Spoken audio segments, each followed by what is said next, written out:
6 de abril de 2014. Leandro Boldrini entra na delegacia de Três Passos e relata que seu filho está desaparecido desde o dia 4. 10 dias depois, o corpo é encontrado dentro de um buraco, sem roupas, morto. O episódio de hoje é o caso Bernardo Boldrini.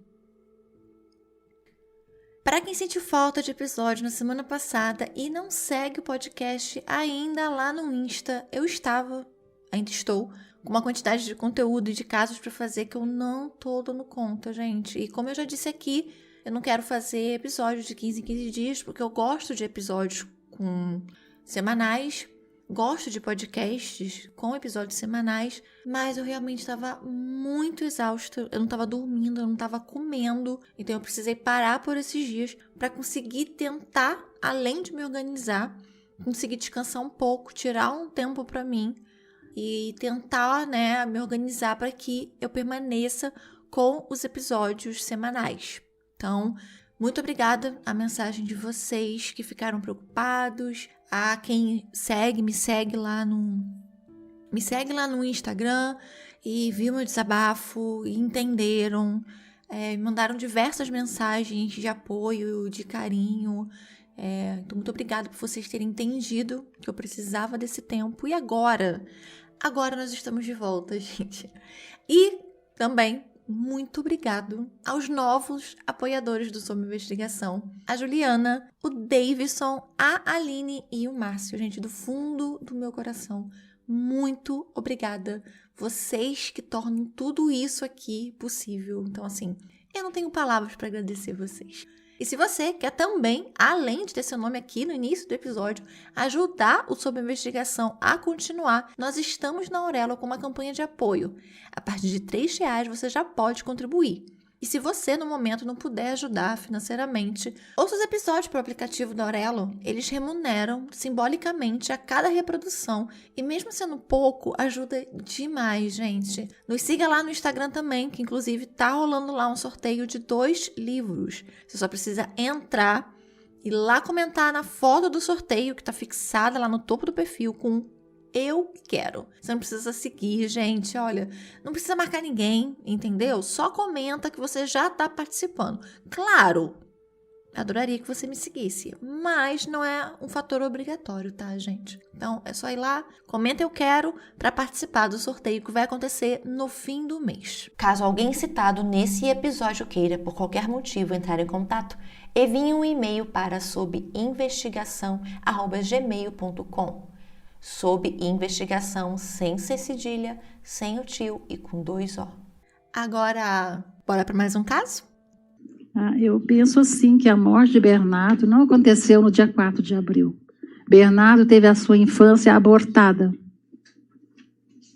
por falta de brinquedos, por falta de oportunidades, por falta de alimentação e vestuário adequado. Então, a morte de Bernardo foi lenta, gradual e contínua, se me permite a observação.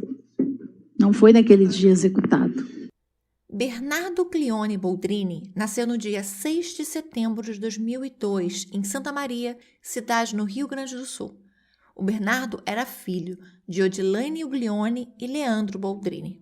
O Leandro, nascido no dia 29 de maio de 1975, era filho de Amélia e Irildo Boldrini. Eles eram pequenos agricultores de soja, de milho, de trigo, e eles moravam em Campo Novo, uma cidade que ficava a mais ou menos uns 34 quilômetros de Três Passos. Ele tinha outros 2 irmãos mais velhos, o Paulo e o Wilson.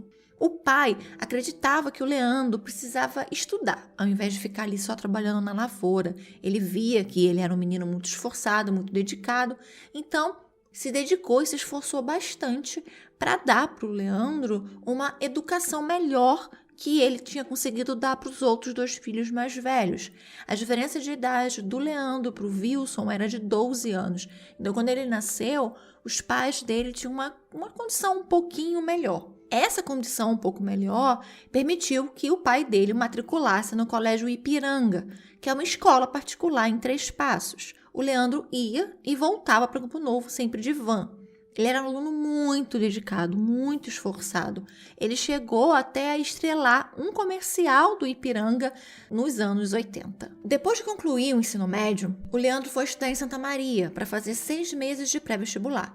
Ele foi aprovado na segunda tentativa para o curso de Medicina na Universidade Federal de Santa Maria, em 3º lugar, e ele acabou se formando em 1999. O Leandro e a Odilane, eles se conheceram no Hospital Universitário de Santa Maria. A Odilane era auxiliar de enfermagem e o Leandro ainda estava estudando medicina. A mãe da Odilane, a dona Jussara Uglione, era contra o namoro deles. Os dois acabam ficando juntos, vão morar em Campo Novo, que é a cidade natal do Leandro. Um ano depois, no dia 6 de setembro de 2002, no hospital lá em Santa Maria, nasceu o Bernardo. A dona Jussara acabou indo morar em Capão da Canoa, no litoral do Rio Grande do Sul, então ela acabou só conhecendo o neto Bernardo quando ele tinha 3 anos. De Campo Novo, a Odilane e o Leandro foram morar em Passo Fundo, enquanto ele fazia especialização em cirurgia. Logo depois do nascimento do filho, os 3 vão morar em Três Passos. O Leandro, na época, era o único cirurgião da cidade. Nesse período, então, o Leandro foi trabalhar no Hospital de Caridade em Três Passos e abriu também um consultório médico. E aí, um pouco mais tarde, alguns anos depois, ele abriu uma pequena clínica. Em 2019, o Leandro pediu o divórcio. Ele e a Odilane já estavam casados há 11 anos. A Odilane pediu uma pensão para ela, para o Bernardo, no valor de R$8 mil mensais. E na divisão dos bens, ela pleiteava também o valor de R$1,5 milhão, que era proveniente da divisão da partilha dos bens do casal. A Odilane, segundo testemunhas, ela tinha depressão, também tinha uma personalidade muito forte, além de outros problemas, outros transtornos psicológicos. Mas eu não encontrei nada sobre ela ter procurado algum tipo de ajuda ou ela ter procurado terapia. Mas há diversos relatos que falam sobre esses problemas que a Odilane tinha. No dia 10 de fevereiro de 2010, ela vai até o consultório do Leandro. Pela manhã, segundo a mãe dela, elas se falam. A Odilane conta que o acordo do divórcio já estava concluído, ele seria assinado naquele mesmo dia, e que ela estava procurando uma casa para ela, para a mãe e para o filho poderem morar juntos. Inclusive, ela já tinha contratado uma empresa de mudança de Santa Maria que levaria as coisas dela lá de Três Passos para Santa Maria, para começar a mudança ainda naquela tarde. A secretária da clínica, a Andressa, e uma outra testemunha dizem que quando a Odilane chegou, o Leandro não estava. Então, ela entrou e pediu para que elas não avisassem a ele que ela estava lá e ela foi direto para o consultório dele. O Leandro chegou assim, logo em seguida. Depois, todo mundo ouviu um tiro. O Leandro saiu correndo, gritando, mandando todo mundo que estava ali sair, dizendo que a louca estava lá. A clínica, naquela hora, estava lotada. A polícia, depois de uma investigação, concluiu que a Odilane tinha cometido suicídio. Ela deixou uma carta escrita no dia 9, um dia antes, onde ela dizia, abre aspas, Leandro, tu destruiu a minha família, meus sonhos, minha vida. Não precisas mais de advogados para te ficar com a casa, com a moto como tu queria. Fique com tudo, faça bom proveito, já que isso é mais importante que a família. Fecha aspas. A Odilane morreu com um tiro na boca, com um revólver calibre 38. A arma havia sido comprada 2 dias antes. Na semana anterior, ela também tinha ido na delegacia fazer um boletim de ocorrência de ameaça. Uma ex-babá do Bernardo estaria ameaçando a Elaine Pinto. A Elaine foi babá do Bernardo entre os anos de 2007 e 2014. O filho da Elaine, o Maicon, também estaria ameaçando ela. A primeira ameaça teria sido através de uma rede social. O Maicon teria dito para Odilane para ela adicionar ele nessa rede social como um amigo eterno. E aí depois, enquanto ela estava numa padaria, ele teria mandado uma mensagem dizendo para ela aproveitar aquele lanche, porque ele seria o último. A Elaine também mandou que uma outra mulher avisasse a Odilane que ela seria infernizada até o fim da vida dela. Antes da sua morte, a Odilane também tinha contratado um detetive particular. Esse detetive tinha juntado provas de que o Leandro estava traindo a Odilane. Inclusive, além de estar traindo com outras mulheres, ele também estava traindo com a Graciele Ugolini. A depressão da Odilane, os problemas que ela tinha, não só na vida pessoal dela, mas que ela estava tendo no casamento, teriam ocasionado de uma certa maneira, a atenção que ela dava ao Bernardo diminuísse bastante. Há relatos de que, para chamar a atenção tanto da mãe quanto do pai, o Bernardo chegou a comer ração dos cachorros que a mãe dele tinha, que ela amava cachorro, era apaixonada por cachorros, e que ele teria começado a comer ração das vasilhas dos cachorros, para que de alguma maneira o pai e a mãe prestassem atenção nele, para chamar a atenção deles mesmo. Mas como eu disse, são só relatos de pessoas que se dizem próximas a Odilene. No laudo necroscópico dela, o médico legista relata lesões no antebraço direito, no lábio inferior, vestígios de pólvora na mão esquerda, mesmo ela sendo destra. Como eu disse, a polícia na época entendeu que era um suicídio, assim como o Ministério Público. Então, o Leandro não foi acusado ou sequer chegou a passar por um exame balístico ou qualquer coisa parecida. Segundo o Leandro, quando ele entrou no escritório, a Odilene sacou a arma e ele tentou se defender. Correu para o corredor do consultório, tentou acionar um alarme que tinha no corredor, saiu correndo e aí depois ele só ouviu o barulho do tiro. 2 dias antes do suicídio, 4 saques, que a polícia achou muito suspeito, mas por isso mesmo, eles foram feitos na conta da clínica, a clínica que a Odilene era sócia do Leandro. Os saques, todos feitos na boca do caixa, somavam R$55 mil no total. 3 saques de R$15 mil e 1 saque de R$10 mil. Após a morte da filha, a Jussara viu o neto só mais uma vez em 2010 e depois ela só foi rever o Bernardo em janeiro de 2014, quando o Bernardo foi passar a virada do ano na casa da madrinha dele, a Clarice, em Santa Maria. E aí depois ele foi para Capão da Canoa e aí ele apareceu na casa da avó. Ela nem sabia que ele estava indo porque o Leandro não permitia mais o contato dela com o Bernardo. Logo após a morte da Odilene, o Leandro disse que ia ficar sozinho. Ele contratou uma babá para começar a cuidar do Bernardo, para levar o Bernardo na escola. Porém, não demorou nem um mês para ele assumir o relacionamento dele com a Graciele, conhecida pelos mais íntimos como Kelly. A Graciele Ugolini, nascida no dia 10 de junho de 1977, era da cidade de Santo Augusto, uma cidade que fica entre Três Passos e Ijuí, no Rio Grande do Sul. Até os 15 anos, ela morou com os pais. Depois ela foi para Ijuí, que é uma cidade um pouco maior, para estudar em um internato. Ela fez faculdade de enfermagem em Ijuí e aí quando ela se formou, ela foi para Porto Alegre trabalhar e depois voltou de um tempinho lá a trabalhar no noroeste do estado, no interior. Foi trabalhar inclusive numa aldeia indígena por um tempo. Morou também em Frederico Westphalen por quase um ano, onde ela conheceu a Edelvânia Virganovitz, que mais para frente vamos falar bastante sobre ela. Depois desse um ano em Frederico, ela foi para Três Passos. E trabalhando em um posto de saúde, ela conheceu o Leandro Boldrini. O que as amigas dela dizem é que ela sempre falava sobre namorar médicos, casar com médico. Ela, inclusive, chegou a namorar vários médicos. Era algo assim que elas dizem que ela almejava para ela, né? Ser a esposa, a namorada de um doutor. De acordo com a investigação do detetive particular contratado por Odilene, a Graciele e o Leandro começaram a se encontrar ainda no ano de 2009. A Odilene, ela faleceu em fevereiro de 2010. O Leandro e a Graciele assumiram um namoro em abril de 2010 e eles logo começaram a morar juntos. No início, a Graciele procurou se dar muito bem com o Bernardo, manter uma relação de proximidade, de atenção. As pessoas sempre viam ela na rua com ele, eles sempre passeando, sempre juntos.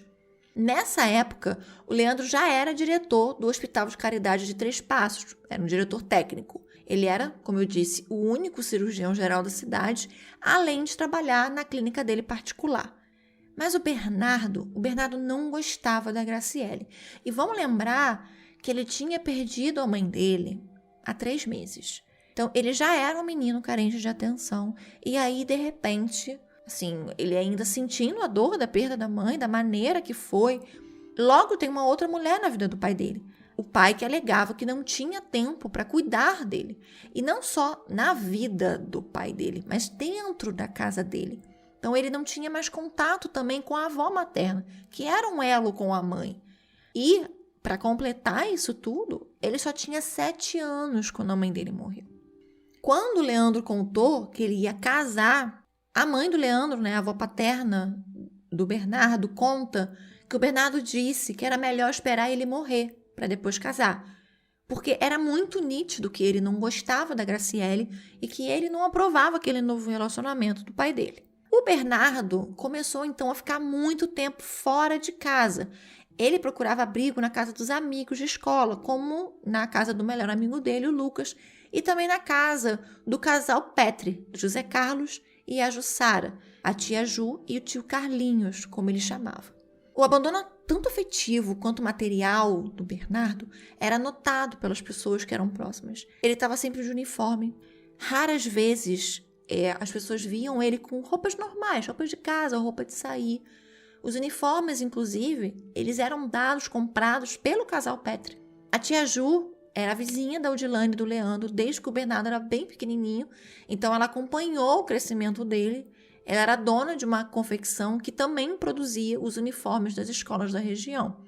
E ela morava a algumas quadras da casa da família.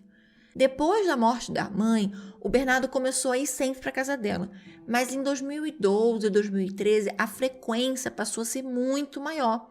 Ele ia para a casa dela assim, depois da escola. Ele chegava a ficar na casa dela uma semana inteira. O depoimento dela no julgamento do assassinato do Bernardo foi o mais difícil que eu já assisti, porque você consegue entender a profundidade do abandono que esse menino sofreu, da dor que esse menino deveria sentir. A renda mensal do Dr. Leandro Boldrini chegava a mais de 30 mil por mês. A casa onde eles moravam, que foi comprada em parte com o dinheiro da venda da casa que ele antes morava com a Odilane, era avaliada em torno de 700 mil reais. Ele tinha um patrimônio total de cerca de mais de 1,5 milhão de reais, quase 2 milhões. Ele tinha um sítio no interior da cidade.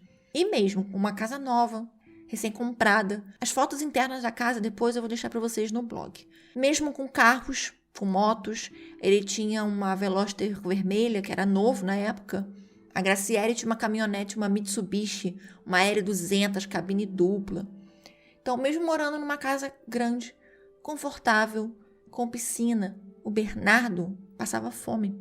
Ele pedia comida na casa dos amigos, na casa da tia Ju, na casa da Simone Müller, que é a mãe do melhor amigo dele, o Lucas, e que era também coordenadora pedagógica da escola, era professora de português dele. Ele andava com roupas completamente inadequadas. Eu acredito que todo mundo que está me ouvindo saiba que a região sul é extremamente fria.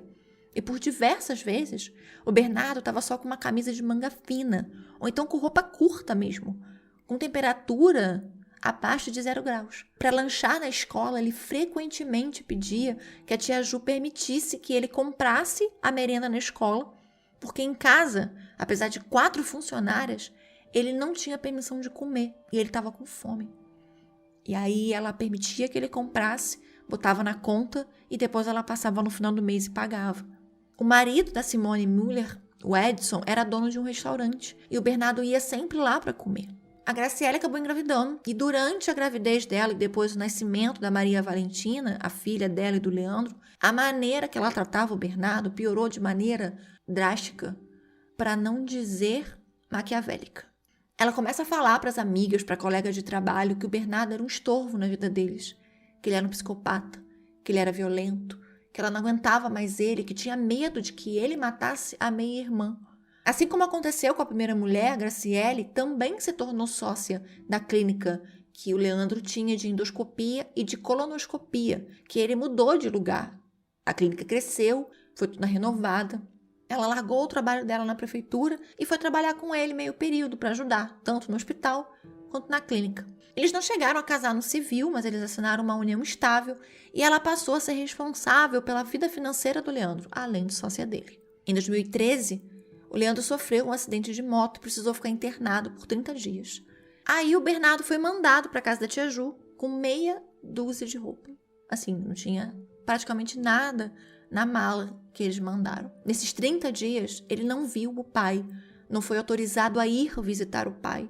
Ele não conseguiu falar com o pai e nem o pai ligou para ele. Quando o Leandro saiu do hospital e já estava até em casa, é que o Bernardo ligou, conseguiu falar E aí descobriu que o pai já tinha até voltado. O Bernardo nunca se queixou para ninguém do que acontecia dentro de casa, nunca reclamou, nunca falou mal do pai dele. Pelo contrário, ele constantemente justificava a ausência do pai, dizendo que ele estava salvando vidas, por isso ele não podia ficar com o Bernardo.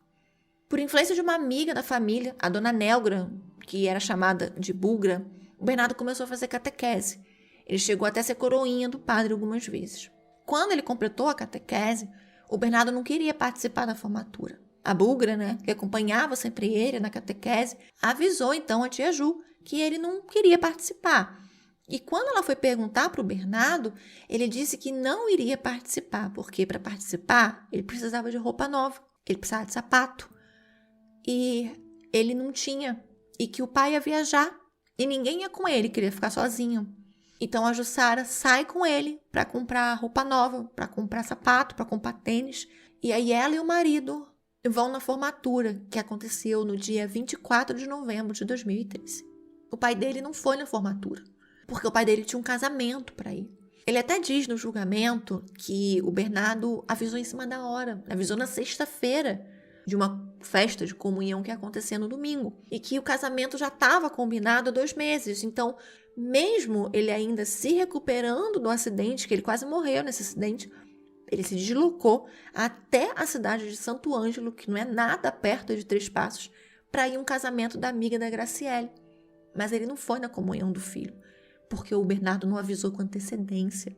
Ele não era padrinho do casamento. Ela não era madrinha do casamento, eles eram convidados. Mas ele não desmarcou. Nos eventos da escola, quem ia era sempre a Jussara. Quando tinha apresentação, quando tinha dança, quando tinha teatro, era sempre ela ou o marido. Em Dia das Mães, ele chegou a fazer uma homenagem para ela. E como ela estava numa outra cidade, ficou com medo de não conseguir chegar a tempo da homenagem, ela pediu que a irmã dela fosse para acompanhar o Bernardo. E aí ela chegou na apresentação da escola no fim da tarde. Quem buscava o Bernardo em casa para ir para a escola era a secretária da escola, que morava ali perto. E como aconteceu na primeira comunhão, houve aniversários do Bernardo em que a tia Ju e o tio Carlinhos que fizeram um churrasco para ele, porque o pai não fez, não se planejou para fazer, não fez festinha na escola para ele, não fez uma festinha com os amigos, não fez em casa. O Bernardo, depois de passar pela psicóloga da escola, foi encaminhado para uma terapia por ela. Ela relatava que o Bernardo era carente de afeto e que com a morte da mãe, ele precisava de um acompanhamento terapêutico. Ele foi a algumas psicólogas, uma até depois do julgamento, que é o áudio que abriu esse episódio. Não satisfeitos, eles levaram o Bernardo em um psiquiatra. E depois de um laudo que eu não vi, não sei qual foi, não achei essa informação, mesmo depois de assistir mais de 40 horas de julgamento, ele começou a tomar diversos remédios tarja preta, como Ritalina, que é indicado para TDAH, que é um déficit de atenção, Rivotril, para ansiedade, que é para agitação, Risperidona, que é um antipsicótico, para tratar psicoses como esquizofrenia, para tratar transtornos de bipolaridade, para tratar espectro autista, e também Depakote, que é usado para epilepsia, para episódios maníacos. Então, assim, eram remédios muito pesados. E o Bernardo, ele tomava tudo isso sozinho, sem supervisão, sem controle, sem que ninguém nem soubesse se ele realmente precisava. A escola pediu o laudo médico dele, nunca foi levado. Perguntaram qual era o diagnóstico dele para ele tomar aquele tipo de medicamento, para que ele tomasse todos aqueles remédios. Também nunca receberam qual era o diagnóstico dele. O Bernardo nunca tinha a chave da casa, então ele constantemente ficava trancado do lado de fora. Tivesse sol, tivesse chuva, ele não podia entrar em casa. A Jussara relata que uma vez ela ficou com o Bernardo na porta 2h30, esperando a Graciele abrir a porta. A Graciele dentro de casa. Várias pessoas relataram que chegaram a cansar de esperar ela abrir o portão, ou de tentarem falar com o Leandro e só receberem como resposta que ele estava no hospital, que ele estava ocupado, que ele estava operando. A Jussara, inclusive, conta de um cartão de fim de ano que eles fizeram da família, só com a foto do Leandro, a Graciele e da filha deles, a Maria Valentina, ainda bebê, sem o Bernardo, e que ele viu e disse que estava com ódio. Ficou perguntando do porquê ele não está na foto.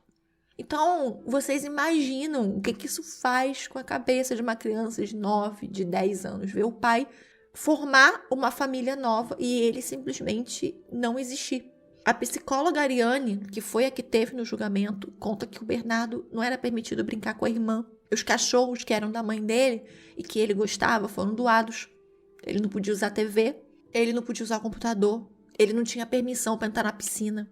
Ele não podia falar sobre a mãe dele ou citar o nome dela, era terminantemente proibido. As fotos da mãe dele foram queimadas. Os pertences da mãe dele foram jogados todos fora. O quarto do Bernardo, apesar da casa ter sido toda reformada depois de comprada, ter sido toda bem mobiliada, bem arrumada, permaneceu como era quando pertencia a um outro dono. Um quarto escuro, com móveis antigos, sem luxo, sem brinquedo, sem nada. E lembrem-se, na época o Leandro era o único cirurgião da cidade. Ele era diretor de um hospital, ele tinha uma clínica que vivia lotada, ele ganhava muito bem. O filho não tinha um sapato para calçar. Ele vivia das roupas que os pais dos amigos, que a madrinha ou que outras pessoas davam. Ele usava a roupa da tia Ju, roupa doada. O material escolar eram outras pessoas que compravam para ele. Ele não gostava nem de ficar em casa porque ele não era bem-vindo. O Leandro e a Graciele, eles tinham até um perfil no Facebook que era compartilhado, né? Era um perfil para os dois. Não havia nenhuma foto do Bernardo, só da filha do casal. Como assim? Se o Bernardo não existisse. Na época, eu vou deixar para vocês também no blog, mas tem na internet, diversos vídeos do Bernardo que o pai dele gravou foram expostos na internet, instigando o menino, ofendendo ele sendo ameaçado pela Graciele. Eu vou colocar um trecho agora para vocês ouvirem que, para mim, de tudo que eu ouvi, foi o mais terrível. No dia desse vídeo, o Bernardo gritou tanto por socorro que os vizinhos chamaram a polícia. E tanto o Leandro quanto a Graciele ofendem a Odilane para machucar o Bernardo, ofendem a mãe dele, morta da maneira que foi, para magoá-lo. É muito revoltante e... Ai, gente, olha, eu passei uma semana pesquisando esse caso e 3 dias escrevendo esse roteiro e eu chorei o tempo todo e vocês vão me ver chorando em todo. Não vou editar vou tentar editar o menos possível esse episódio. Eu não vou editar porque eu vou chorar muito, várias vezes, e porque é muito revoltante o que aconteceu com o Bernardo. E apesar da gente ser um podcast de casos reais, eu acho importante que vocês saibam que quem tá aqui contando também sente e que é muito difícil. Eu pensei muito, inclusive, muito antes de fazer esse caso, porque foi muito difícil. Mas não é porque é difícil que a história do Bernardo não precisa ser contada. Pelo contrário, precisa ser contada todos os dias, porque tem muitos Bernardos por aí. Então eu vou deixar com vocês agora esse trecho do vídeo, quando o Leandro e a Graciele falam da mãe do Bernardo. Bernardo, eu fico com pena de ti. Com pena de ti, cara. Tua mãe te botou no mato. Deus, ali, te abandonou. E tu traiu ela. Ó, mulher que tem isso na cabeça. Ela que andava com tudo que é homem aí, ó. Ela que era vagabunda, Bernardo. Não era! Minha mãe não é vagabunda! Então, vai perguntar para as pessoas da cidade o que a tua mãe fazia.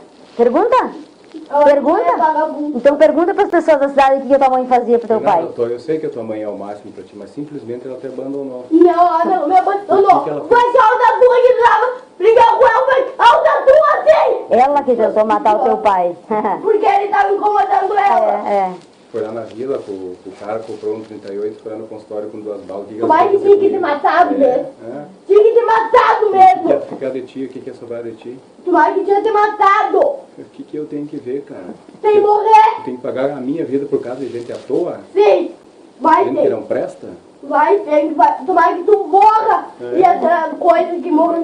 Tu vai antes. Tudo bem. Doente do jeito que tá, desse jeito? Quanta Não. gente que eu salvo, olha, eu salvo, Igual a tua mãe, teu filho vai ser igual a tua mãe. Não! Então tá. eu salvo uns 4, 5 todo dia, tiro as pessoas de dentro do caixão, cara. Faço Não vir- tira! Faço vir uma semana depois caminhando lá no consultório. Mas tu vai de bola. Eu acho que eu tenho uma função nesse mundo. De morrer, mas tem que morrer. Deixa que eu morra a hora que Deus quiser. É a hora que Deus Não. quiser. A hora que Deus quiser. Não é pela tua boca. Tu vai Me morrer. respeito. Morrer dá pra tu morrer. Então reza, começa agora. Se ajoelha ali, ó. Vai ficar 20 anos. Quanto mais tu rezar pra mim morrer, pior vai ser. Porque Mais que tu morra. mais eu vou durar. E eu tô mais sabe que tu. Um monte de gente sabe que eu fui salvar. E eu sei que ele não sei, eu vou falar. Quem foi? Não te interessa. É froinha que não é capaz de falar. É. Se fosse macho, falava. Ó, a agora, polícia! Vai lá então. Vamos, desce lá. Não! Eu tava Desce lá. Eu vou lá falar com ele. Vai lá, Bernardo. Não, vai, deixa ele ali. Não! Vai. Tu me agrediu. Vai lá, Bernardo. Vai lá. Eu vou falar. Olha, eu tenho mais aqui, ó. Eu tenho mais. Vai lá. Eu tenho Vai lá. mais. Então vai indo. Vai lá montando. Eu não quero deixar. Cagão? Ô cagão. Ô cagão, desce lá, cagão. Cagou nas calças? Cagou nas calças? Vamos, apura. Como vamos? Cagão, vai atrás do seu pai? Vai lá, macho. Vai lá, cagão. Meu pai me agrediu. Vai dizer então. Cagão. Vai. Nossa. Tu me bateu. Tu me bateu. Tu me bateu. Tu me agrediu. Eu faço tudo coisa certa, a polícia não entra na minha casa sábado de noite, né? É, aham. Mas tu me bateu também. É um cagão. Agora vai atrás do papai, né? Cagão.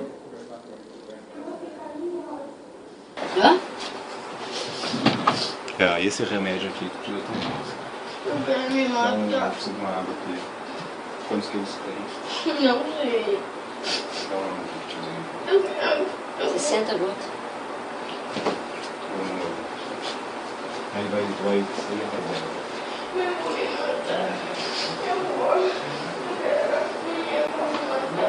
Na virada do ano de 2013 para 2014, o Bernardo foi ficar com a madrinha em Santa Maria. Depois foi para Capão da Canoa, enquanto o pai viajou com a Graciele e com a Maria Valentina para Jurerê Internacional, que fica em Santa Catarina. A madrinha, Clarissa, ela tirou os medicamentos do Bernardo. Ela achou muito desnecessário, ficou chocada com aquela quantidade de remédio tarja preta que ele estava tomando e acabou também levando ele para ver a avó, como eu já contei para vocês.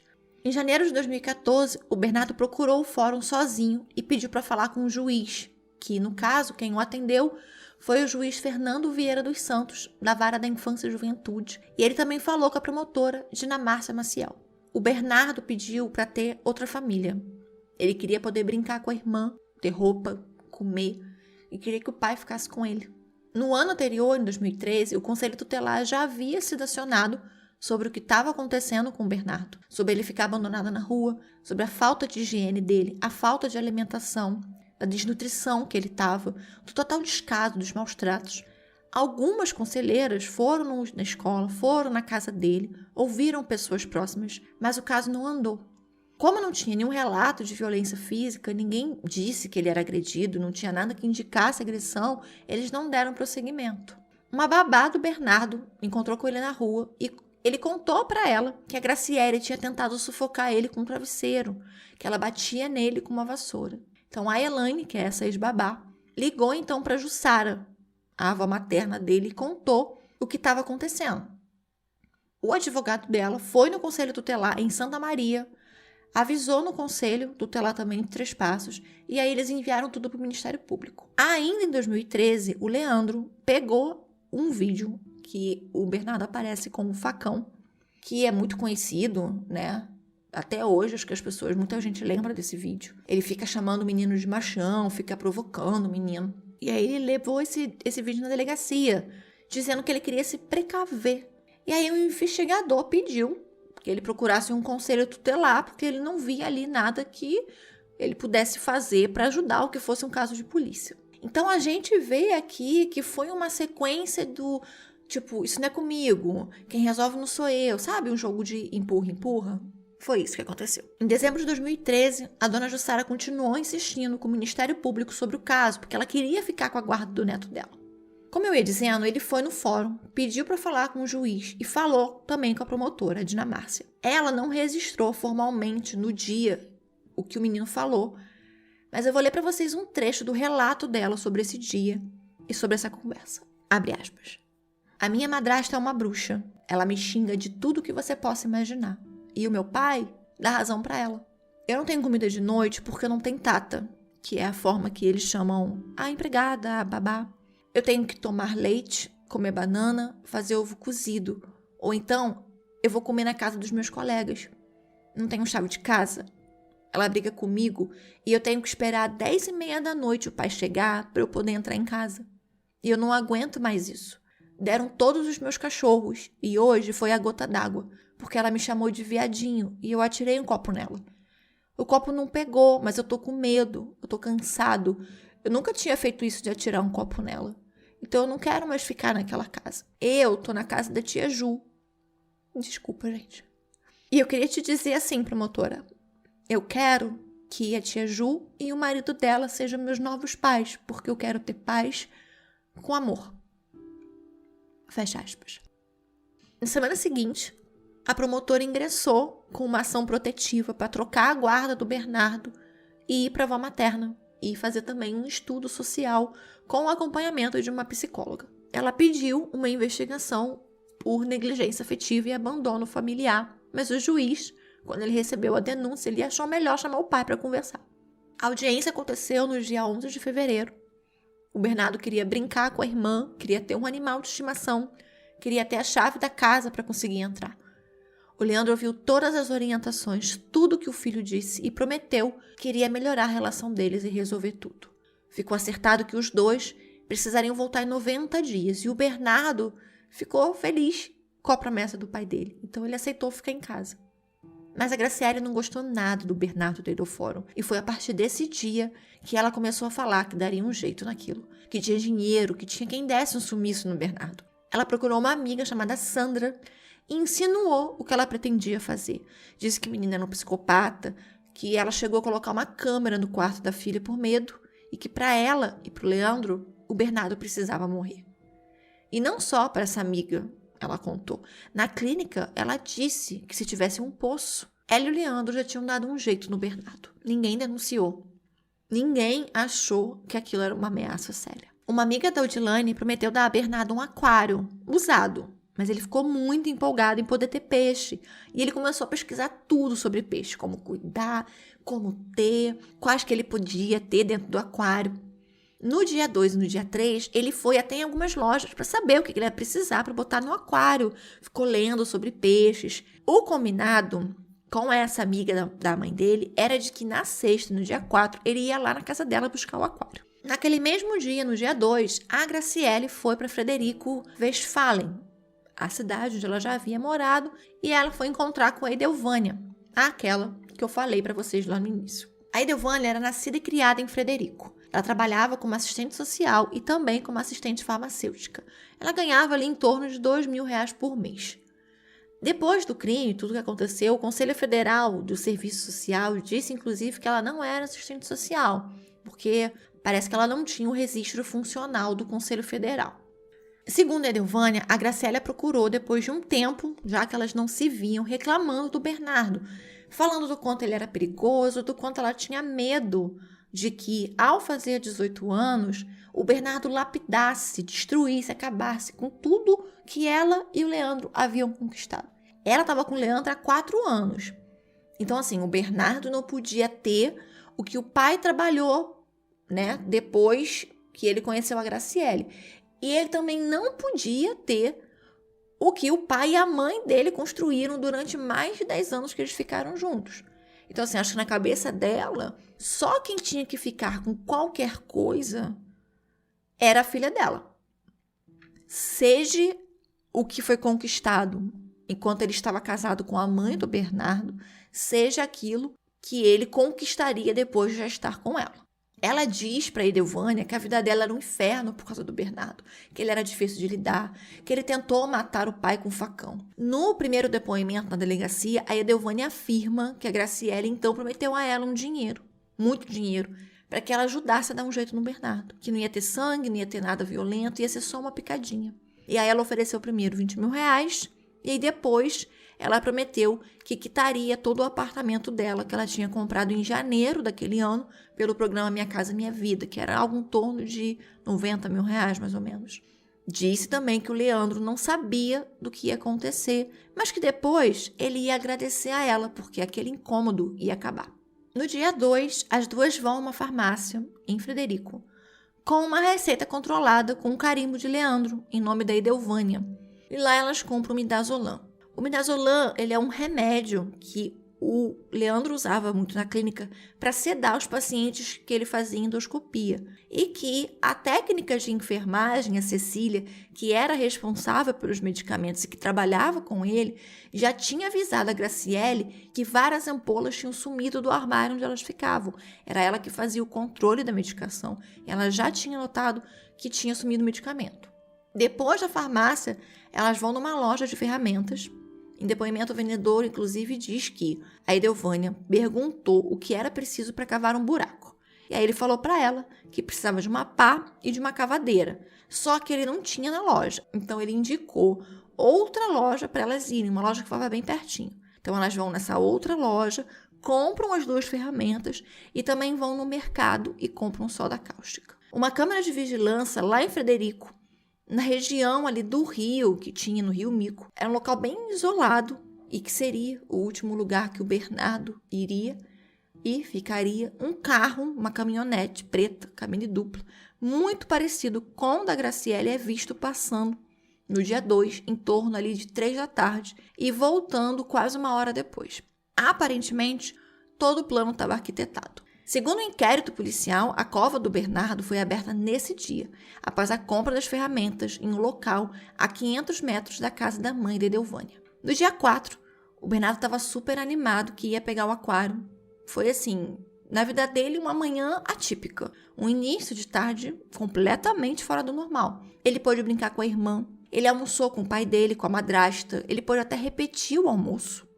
Então ele estava muito feliz, não só pelo que estava acontecendo, como também que ele ia ter um aquário, que o pai dele finalmente permitiu que ele tivesse um bichinho de estimação.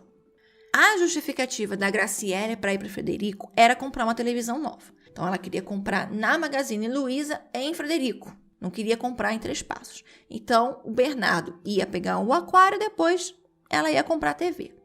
Com o uniforme da escola, como sempre, o Bernardo concordou em sair com a Graciele, mas antes ela dá a ele um comprimido dizendo ser para ele não ficar enjoado durante a viagem.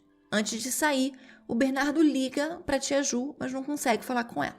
Na sexta, a caminho de Frederico Westphalen, a Graciele é parada pela polícia rodoviária entre os municípios de Tenente Portela e Palmitinho, na RS 472, e ela é multada por excesso de velocidade. O policial depois relatou que quando ele parou ela estava muito calma, que ela contou que estava indo para Frederico para comprar uma TV e que no banco de trás tinha um menino, e o menino parecia tranquilo. Para ele parecia uma situação normal, nada assim chamou muita atenção. Uma câmera instalada no posto de combustível ao lado do apartamento da Edelvânia capta o momento em que a Graciele chega na caminhonete, um pouco antes das 2 da tarde. A Edelvânia já está na rua esperando por ela. Uma vaga de estacionamento na rua fica livre, a Graciele coloca o carro na vaga, o Bernardo é visto saindo do carro, andando até o carro da Edelvânia, que já estava na vaga ali do lado. A Graciele, então, vai para o banco do motorista do Siena, o carro da Edelvânia, a Edelvânia vai no banco do carona e o Bernardo senta no banco de trás. A mesma câmera também pega a volta delas, 2 horas depois, sem Bernardo. A partir daqui, gente, existem várias versões. A denúncia diz que a Graciele, para levar Bernardo até Frederico e dopá-lo, diz que está levando ele a uma benzedeira e que antes de chegar lá, ele precisa de uma picadinha. E aí ela injeta no braço esquerdo dele o Midazolam, aquele roubado na clínica. ela já tinha dado midazolam para ele em comprimido em casa. As duas vão direto para o local da cova, tiram toda a roupa do Bernardo, jogam soda cáustica para dissolver a pele, para não dar cheiro, jogam terra e pedras em cima e vão embora. A Graciele compra a TV e volta para Três Passos. Enquanto ela estava ainda em Frederico, ela liga rapidamente para o Leandro. Não se sabe o conteúdo da conversa, mas depois da quebra do sigilo telefônico é confirmado que houve a ligação depois do crime.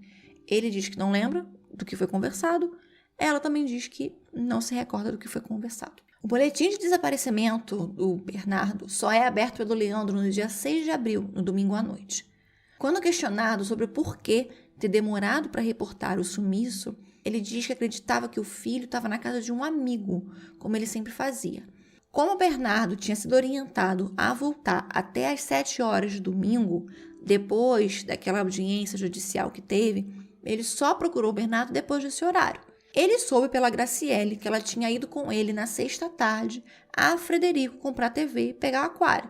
E ela disse que quando eles voltaram, o Bernardo saiu para ir para a casa do Lucas. A polícia começou a investigar e já achou estranho toda aquela história, porque todo mundo que eles ouviram afirmou com veemência que jamais, em nenhuma circunstância, que o Bernardo iria de boa vontade a lugar algum com a Graciele, porque ele não gostava dela de jeito nenhum, e nem ela dele. Então a polícia já achou estranhíssimo que o Leandro disse não ter achado aquilo estranho. Todo mundo relatou a ausência do Leandro como pai, dos maus tratos da madrasta e em como o Bernardo ficava na rua abandonado, sendo acolhido por famílias próximas. Foi pedido então, como eu disse, a quebra do sigilo telefônico e também foi pedido a interceptação telefônica do casal. E na interceptação, a polícia gravou conversas entre a Graciele e a amiga Edelvânia, como se elas falassem em códigos. Também gravou uma ligação do padrinho do Bernardo quando ele já estava desaparecido há dias.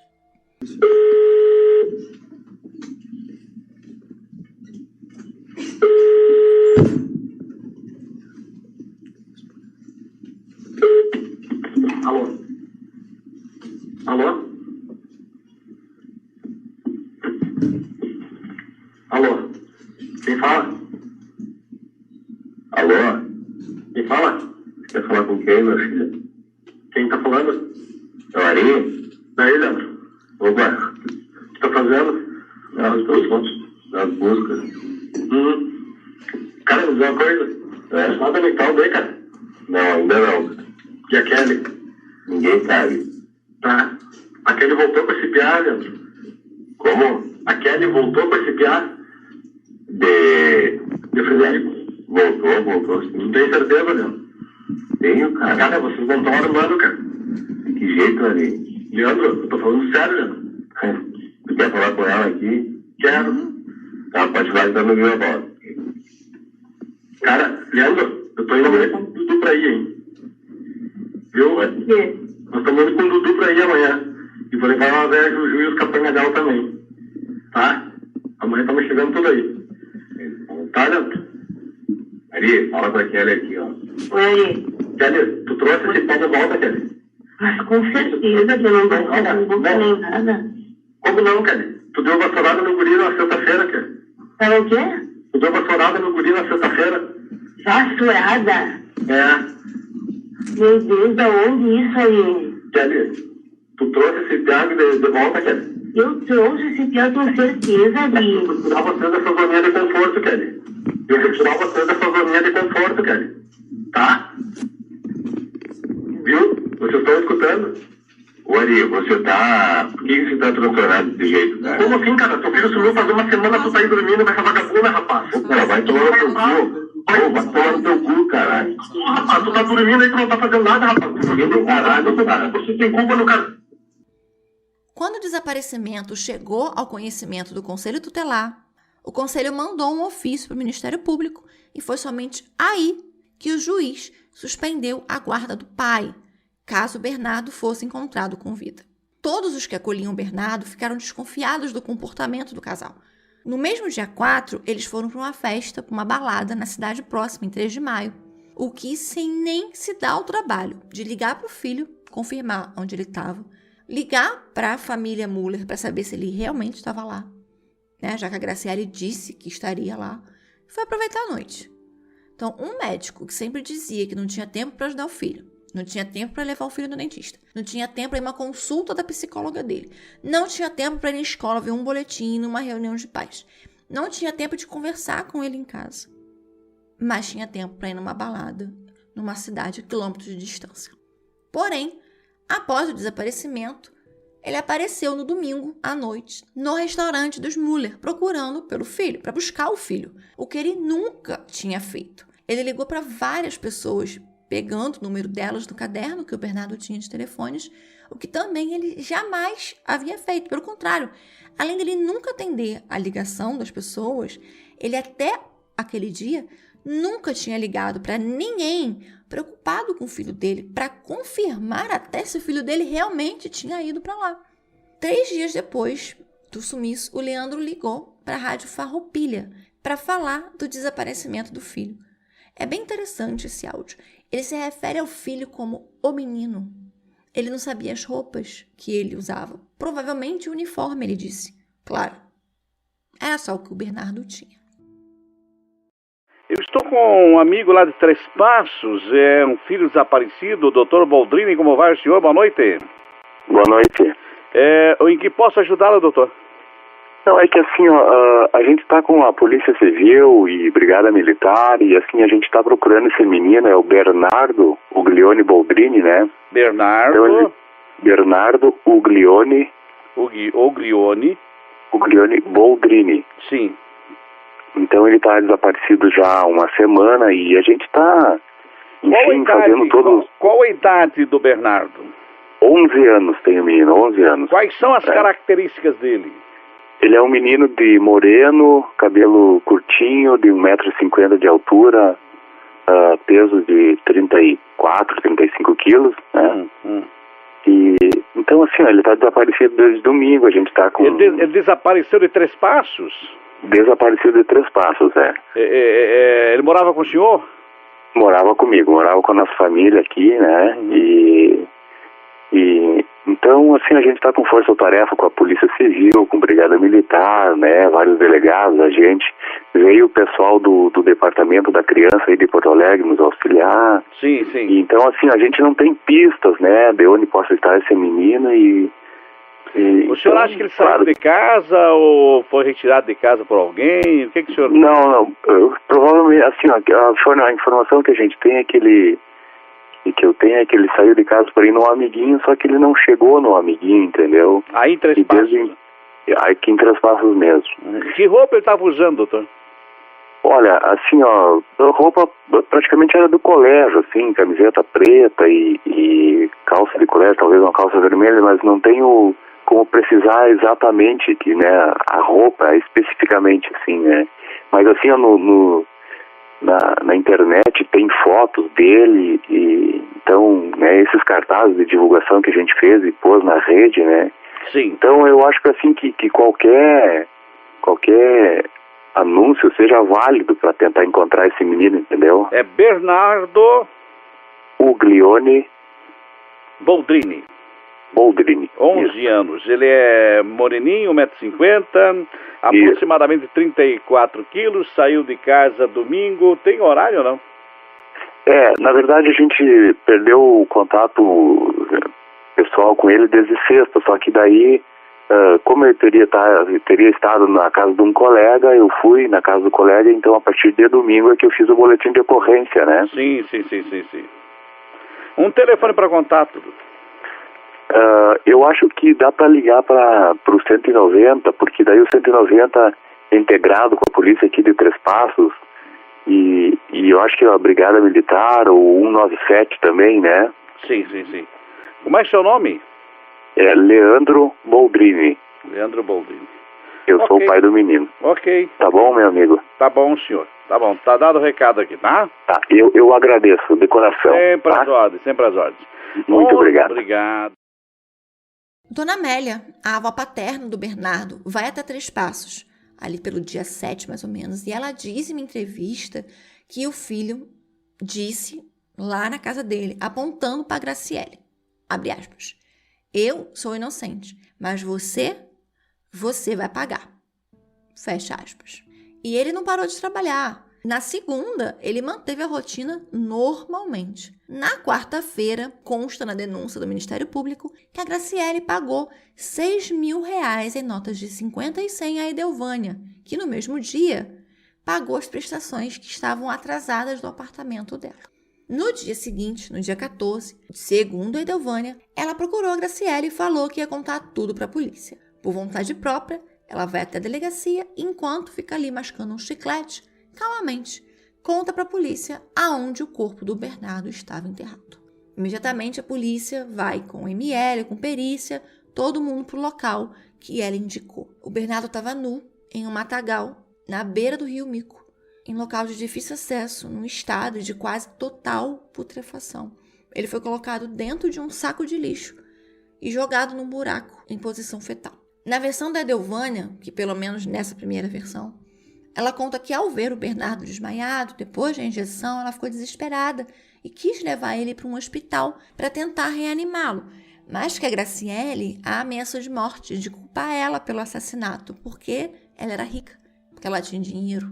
Depois de tudo, de comprar a TV, elas foram para o apartamento da Edelvânia, a Graciele se limpou do barro e depois foi embora. Ela só saiu de casa para pegar a sobrinha, elas deram uma volta, tomaram um sorvete no posto e foram dormir. As roupas do Bernardo ela jogou fora na lixeira, em frente ao prédio dela.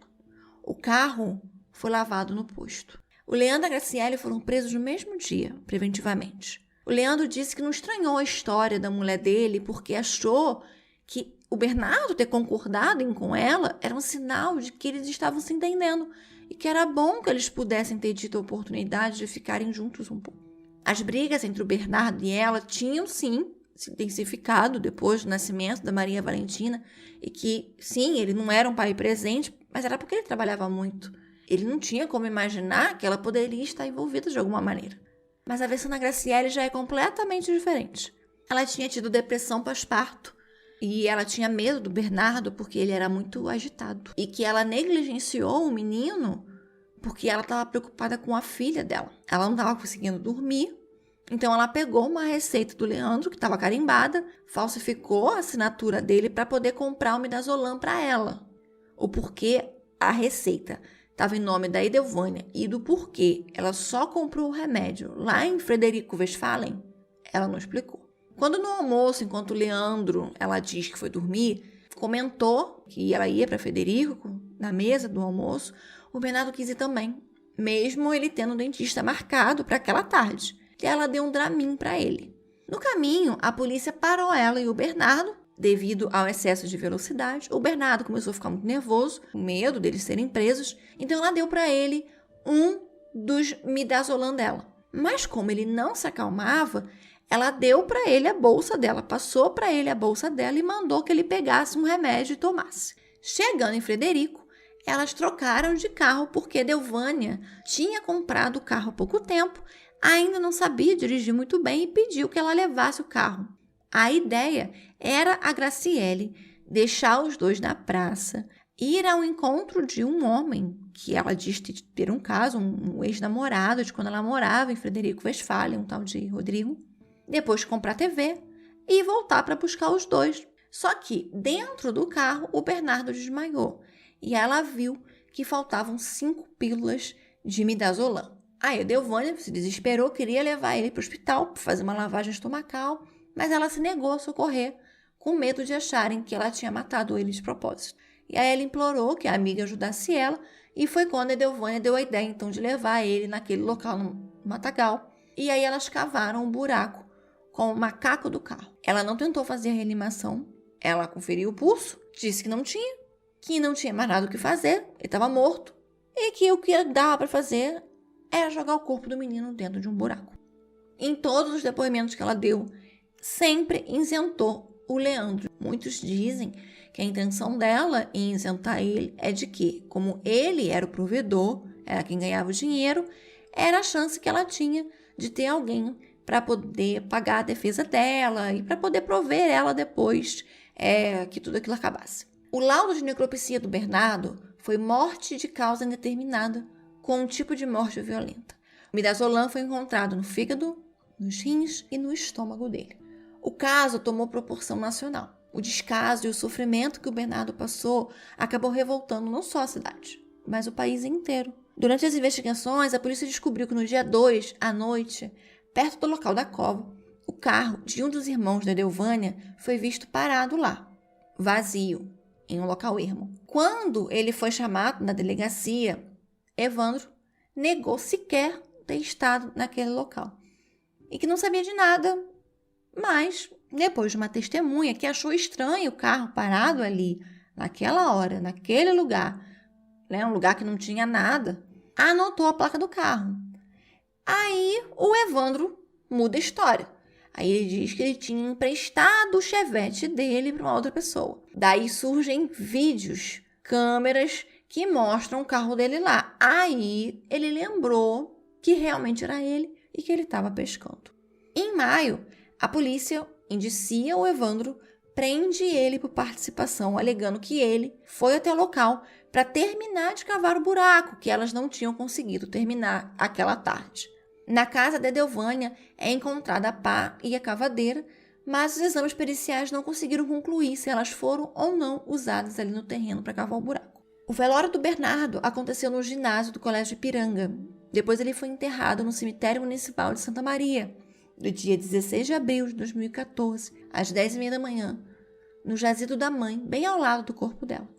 Cerca de 100 pessoas acompanharam o velório. A delegada que assumiu a investigação, Caroline Bamber, foi a mesma que em 2010 investigou e concluiu que a morte da Odilane havia sido suicídio.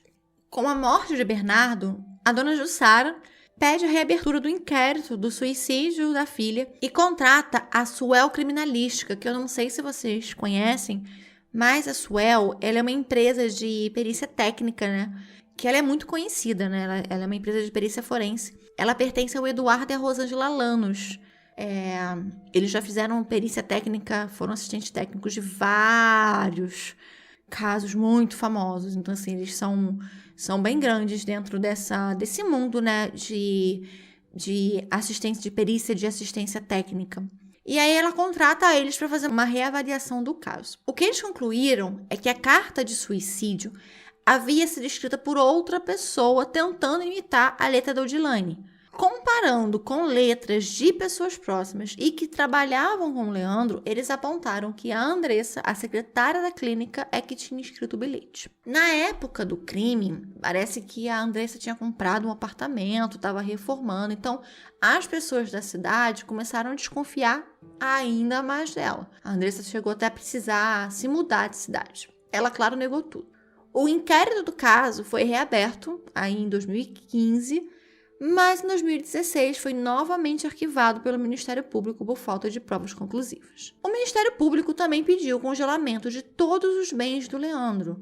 Também pediu que tanto ele quanto Graciele perdessem o poder familiar sobre a filha. A menina foi entregue a Simone Ugolini, irmã da Graciele, que morava em Santo Ângelo. Mas o irmão mais velho do Leandro, Paulo, entrou na justiça pedindo a guarda e até onde eu consegui averiguar, parece que ainda está transitando na justiça. A união estável que o casal tinha, a defesa do Leandro pediu a dissolução. Em maio de 2014, a Lei Menino Bernardo é promulgada. Ela trata sobre a utilização de meios violentos na correção de crianças para aumentar a rede de proteção delas.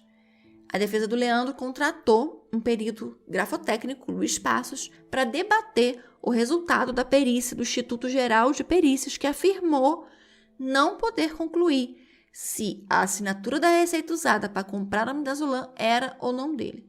Porém, o perito técnico contratado pela defesa afirmou que não era dele. O Corém, que é um órgão que regula a enfermagem, cassou a inscrição da Graciele em 2017.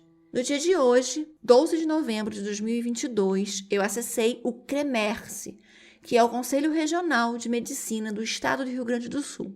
E consta que, nesta data, o CRM dele está em situação regular, portanto, não foi cassado. Ele ainda possui o registro médico e pode atuar normalmente na medicina. O Leandro, ele em 2015 foi condenado por um erro médico em um caso que corria na justiça desde 2009. O julgamento do caso do Bernardo começou no dia 11 de março de 2019 em Três Rios. Ele durou 4 dias. Foi um dos julgamentos mais longos do estado do Rio Grande do Sul. A juíza foi a Sucilene Engler Werler, os promotores Ederson Vieira, Bruno Bonamente, Silvia Jappe. Os advogados de defesa de Leandro foram Ezequiel Vettoretti e Rodrigo Vares. De Graciele foi o Dr. Vanderlei Pompeu. Em nome de Edelvânia, Jean de Menezes e Gustavo da Costa. E na defesa de Evandro, Hélio Francisco Sauer, Luiz Geraldo Gomes.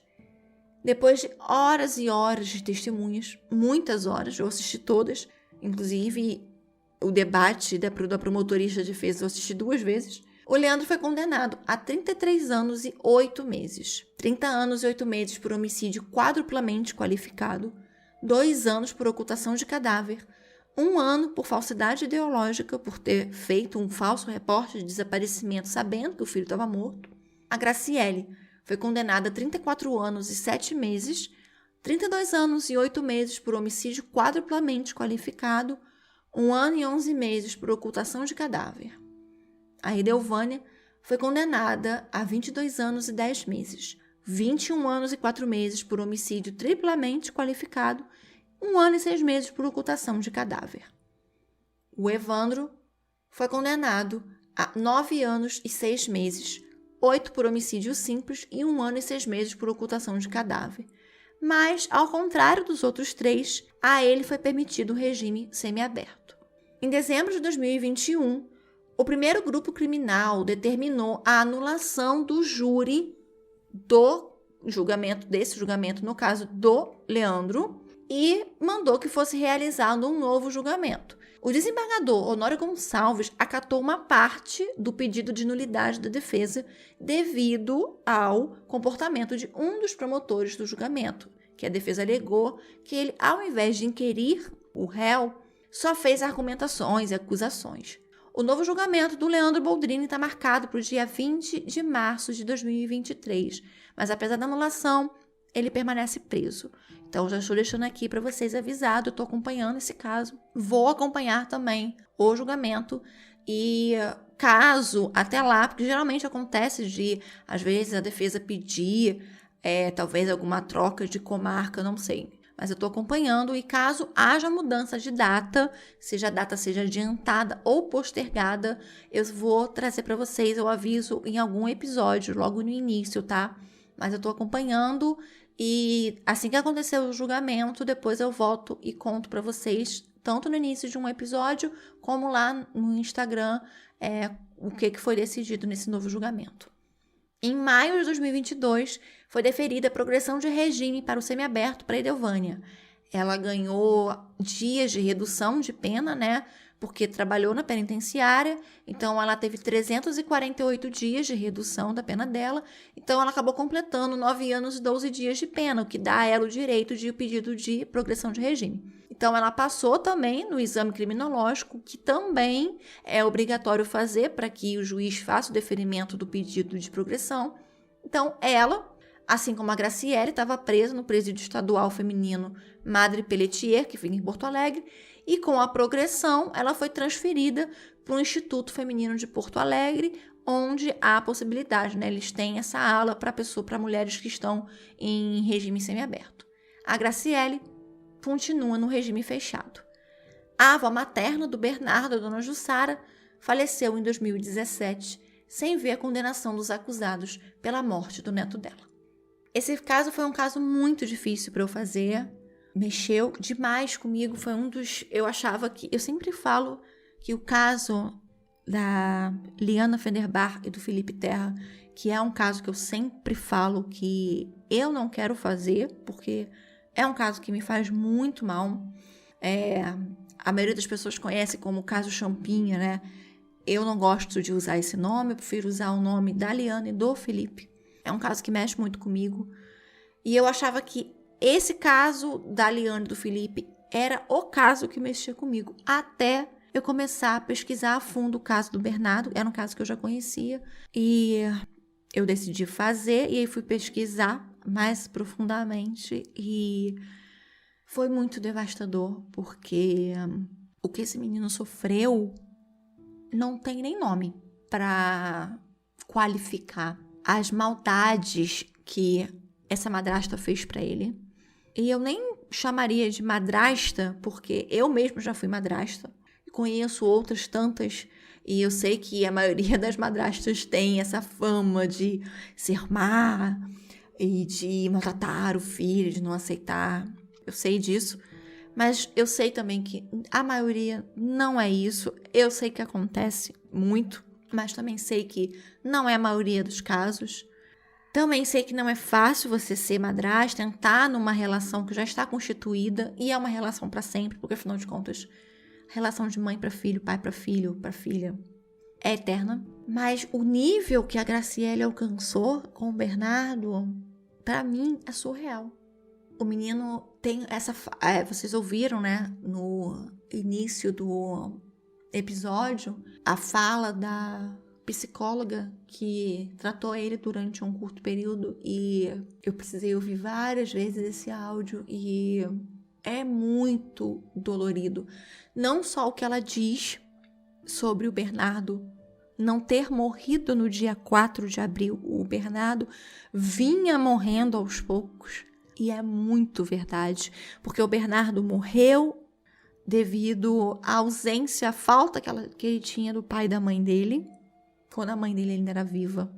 Ele morreu quando ele foi afastado da avó, ele morreu quando ele foi abandonado na rua, ele morreu quando a escola não fez mais, ele morreu quando as pessoas que estavam vendo a situação dele, de estar sem roupa, de estar com fome, de estar abandonado na rua, e também ficaram naquela situação de, mas não vamos perturbar o doutor Leandro, porque o doutor Leandro está muito ocupado, porque o doutor Leandro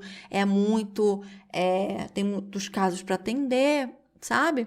E eu super entendo até o pensamento das pessoas, porque a gente tem muito na nossa cabeça, né, de que, nossa, o médico assim como eu acho também professor, é uma profissão de muito amor. E é uma profissão que realmente salva vidas. Assim, digo novamente, assim como eu acho que professores também são, porque um professor também salva vidas através do conhecimento. Eu super entendo isso, sabe? Esse pensamento de ele é um homem ocupado, ele tá operando, ele tá salvando quantas pessoas. Mas a gente fica se questionando, será que ele tá salvando algumas vidas é mais importante do que a vida que ele colaborou para que existisse? Eu não duvido da capacidade dele como médico. Eu vi diversas testemunhas falando sobre como ele era um bom médico. Ele, apesar de ter uma clínica particular, ele atendia diversas pessoas de graça. Ele não cobrava se a pessoa não podia pagar. Eu entendo essa vontade dele de trabalhar. Ele era workaholic, eu já estive nessa posição.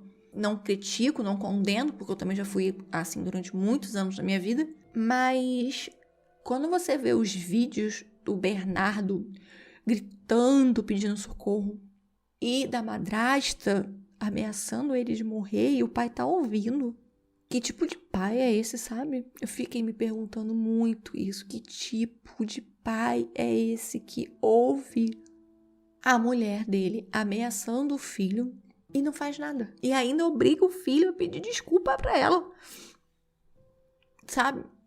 Então, eu acho que o caso do Bernardo é um caso que leva a gente à reflexão. Será quantos Bernardos não passam na nossa vida e a gente também não faz nada? Quantas pessoas talvez a gente não veja em situações assim e a gente também não faz nada, em que a gente acha que não tem que se envolver, que é melhor não opinar porque a gente não sabe exatamente o que está acontecendo, então para que a gente vai se meter? Eu espero que isso traga reflexão para vocês, assim como trouxe para mim, da gente tentar olhar para o outro, tentar ouvir o outro e, de alguma maneira, se tiver nas nossas mãos, a gente não permitir que o outro Bernardo acabe nu, dentro de um saco de lixo, jogado numa cova, num buraco, sem ter podido nem se defender. Se você que está me ouvindo puder sentir que perto de você tem um caso desse acontecendo, procure a polícia, denuncie, procure o conselho tutelar, procure uma vara de infância, procure ajuda. A gente precisa, em determinadas coisas, a gente precisa se envolver, a gente precisa denunciar. Então, desculpa, gente, pelo fim longo, pelo desabafo, pelo choro. Mas eu achei necessário e eu agradeço todo mundo que ficou até aqui. Novamente, eu agradeço todas as mensagens de vocês que ficaram preocupados com o meu sumiço. Então, assim, eu tava mal, tava cansada, destruída. E pra voltar, peguei logo um caso que é pra me destruir de vez. Peguei logo um caso super pesado pra voltar. Mas de extrema importância. O papel, eu acredito que o meu papel aqui, como criadora de conteúdo, como uma podcast de crimes reais, é trazer não só visibilidade para vítimas, para casos e pessoas que não são muito conhecidas, mas também de trazer reflexão para vocês, de trazer um caso que mexa com você, e para que você lembre disso hoje, para que você lembre disso amanhã, e para que quando você sinta que você está numa situação parecida e lembre desse caso que eu te contei, você saiba como agir. Não é só uma narração de uma história. Para mim, o Sob Investigação é uma ajuda social. A gente tem um papel social. Pelo menos é o que eu sinto e é o que eu me propus a fazer quando eu comecei Sob Investigação. A gente tem um papel social. A gente precisa dar voz a outros Bernardos que estão por aí. Então, novamente, eu peço a você que está aqui me ouvindo, se você desconfia de que alguma criança, algum adolescente perto de você está sofrendo qualquer tipo de violência, seja violência física, seja alguma violência sexual, seja um abandono afetivo, maus tratos, denuncie. Procure ajudar. Dê um abraço, forneça ajuda, carinho. No que você puder fazer, faça. Às vezes, uma coisa pouca que você sente que não está fazendo diferença, ou que não vai fazer diferença, é justamente o que vai salvar a vida dessa criança. É isso por hoje. Próximo domingo a gente tem um novo caso. Espero vocês. E até lá. Beijos!